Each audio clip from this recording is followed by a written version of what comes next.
Semua hal baik sangat sulit untuk digapai, dan hal yang buruk sangat mudah untuk didapat. Jangan menjalin persahabatan dengan seseorang yang tidak lebih baik dari dirimu.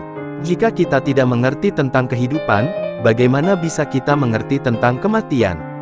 Mengetahui apa yang kamu tahu dan apa yang tidak kamu tahu itulah pengetahuan sesungguhnya. Seseorang yang melakukan kesalahan dan tidak membetulkannya telah melakukan kesalahan lagi. Setiap hal punya keindahannya sendiri, tetapi tidak semua orang bisa melihatnya. Tidak penting seberapa lambat Anda pergi selama Anda tidak berhenti. Kenal tidak seindah mencintai, mencintai tidak seindah menikmati. Bertemu dan mendengarkan orang jahat merupakan awal dari kejahatan. Ciri orang yang beradab adalah dia sangat rajin dan suka belajar, dia tidak malu belajar daripada orang yang berkedudukan lebih rendah darinya. Manusia unggul selalu rendah hati saat berbicara, tetapi selalu luar biasa dalam tindakan. Saya tidak peduli orang yang tidak mengenali saya prihatin kalau saya tidak mengenali orang lain. Hanya orang paling bijak dan orang paling dungu saja yang tidak pernah berubah. Pilihlah sebuah pekerjaan yang kamu suka dan kamu tidak perlu bekerja sepanjang hidupmu. Kemenangan sejati bukanlah karena kamu tidak pernah kalah, tetapi karena kamu sanggup bangkit kembali setiap kali kamu jatuh.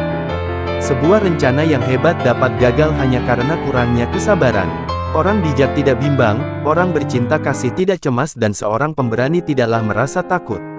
Ketika jelas bahwa tujuan tidak dapat dicapai, jangan menyesuaikan tujuan, sesuaikan langkah-langkah tindakan. Kekuatan sebuah bangsa bergantung pada integritas rumah tangganya. Bila kamu tahu, berlakulah sebagai orang yang tahu. Bila kamu tidak tahu, katakanlah bahwa kamu tidak tahu. Itulah yang disebut mengetahui. Hidup sebenarnya mudah, tetapi kita seringkali memaksa untuk membuat hidup menjadi lebih sulit.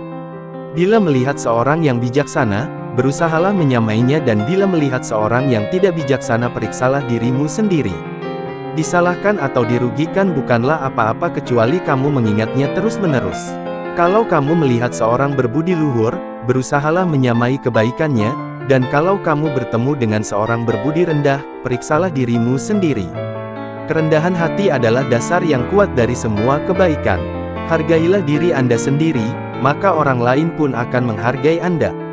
Jika kamu melihat ke dalam hatimu sendiri, dan kamu menemukan tidak ada yang salah di sana, apa yang perlu dikhawatirkan? Apa yang harus ditakutkan? Keinginan untuk menang, gairah untuk sukses, dorongan untuk memberikan potensi terbaikmu, inilah kunci yang akan membuka pintu menuju keunggulan pribadi. Kesuksesan bergantung pada kesiapan sebelumnya, dan tanpa persiapan tentunya hanya akan ada kegagalan. Saling bertemu dan menjadi kawan, adalah mudah. Tetapi tetap bersatu dan hidup damai, itulah yang sukar.